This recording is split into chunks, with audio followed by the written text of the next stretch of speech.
Bonjour, Annick Langelet, thérapeute et experte en confiance en soi. Et justement, aujourd'hui, je vais vous parler de la confiance en soi. Avez-vous déjà pensé qu'à l'origine, nous avions tous confiance en nous? Alors qu'aujourd'hui, on a sûrement plus ou moins confiance en soi. Alors, que s'est-il passé pour que nous perdions cette confiance originelle? Alors, pour répondre à cette question, je vais vous inviter à imaginer un petit enfant qui joue avec des cubes et qui a envie de faire une tour.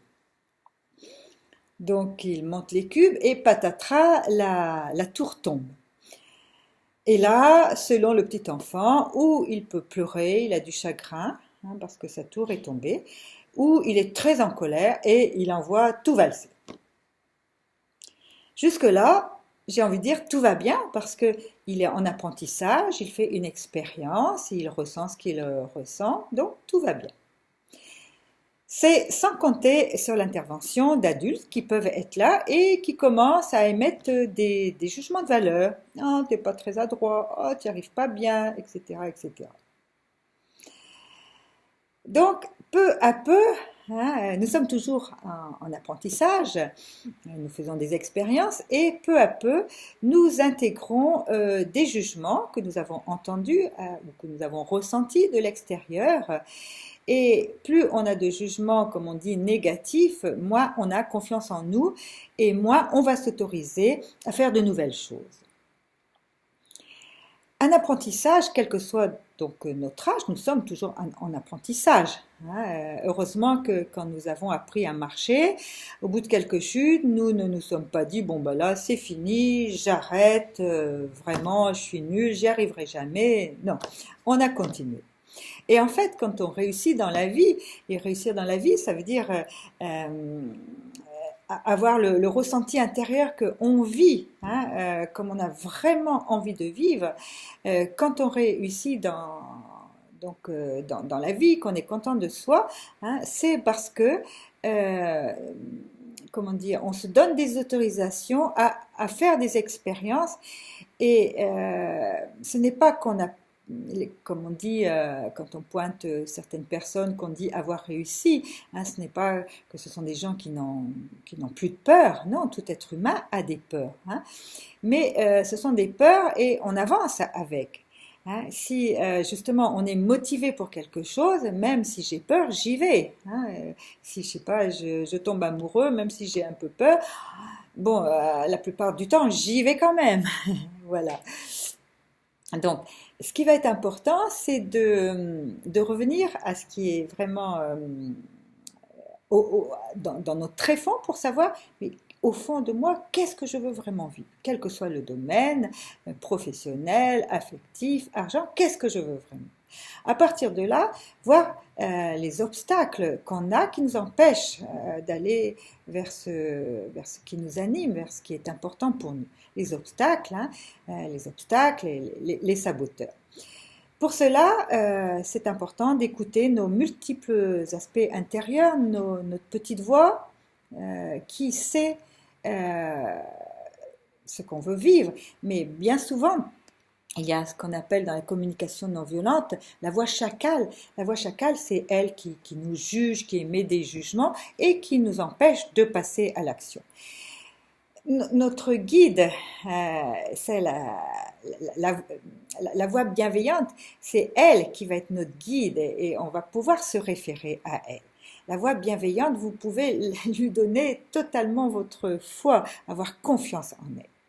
Donc pendant les stages que j'anime sur la confiance en soi, il y a tout un temps et un temps certain pour identifier nos croyances, savoir celles qui sont bénéfiques, celles qui ne sont pas bénéfiques pour notre bien-être. Après, avec des outils différents que je vous donnerai, on déracine ces croyances.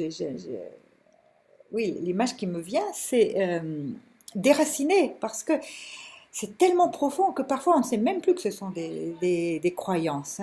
On s'est identifié à nos croyances et par exemple, je n'y arrive pas, j'ai des doutes sur mes compétences, égale je suis nulle. Donc il peut y avoir une confusion entre l'avoir et être. Hein. J'ai des connaissances ou je n'ai pas de connaissances et ça ne parle pas de mon être avec sa valeur, avec ses particularités uniques. Donc la bonne nouvelle, c'est qu'une fois qu'on a compris tout ça, le chemin à faire, hein, c'est de revenir à cette confiance originelle pour oser faire plein d'expériences dans la vie. Donc c'est possible, et ça c'est, comme je vous le disais, une très bonne nouvelle. Hein. Donc on identifie de plus en plus nos croyances, parce qu'il y a les croyances bon, qu'on peut facilement repérer, et puis il y a aussi des croyances cachées qui sont plus difficilement repérables. Et donc pendant les stages, d'ailleurs c'est amusant, parce que c'est toujours plus facile d'écouter, de repérer les confiances des autres, donc on écoute les croyances de l'un, de l'autre, et puis au final, hein, l'important c'est de faire le tri, conserver celles qui nous font du bien et lâcher celles qui nous restreignent. Avoir confiance en soi, ça veut dire aussi intérieurement se rapproprier une sécurité intérieure, hein, donc c'est très très important cette sécurité intérieure parce qu'elle participe bien sûr à notre bien-être. Donc les avantages de se rapproprier la confiance en soi, hein, c'est cette sécurité intérieure, c'est d'oser revenir à nous, j'ai envie de dire, c'est revenir à nos références internes et non pas externes. Les autres ne sont jamais à notre place, ils peuvent jamais savoir à notre place. Hein. Et à partir du moment où on revient à nous, qu'on écoute notre voix bienveillante, qu'on écoute ce qui est important pour nous, les valeurs. Hein. Et les valeurs, c'est ce qui est important. Par exemple, si j'ai la valeur famille, je vais trouver l'énergie, je vais trouver le temps, je vais trouver l'argent si besoin est pour faire des kilomètres pour voir ma famille. Mais ça va se faire. Hein. Quand on est motivé, on va trouver tout ça. Donc, avoir confiance en soi, c'est vraiment, vraiment se donner à nouveau beaucoup d'amour pour soi-même et de faire des actions qui correspondent à nos, j'ai envie de dire, à nos aspirations profondes. Voilà, quelques mots donc sur la confiance en soi, sur son importance, et vous pouvez me retrouver sur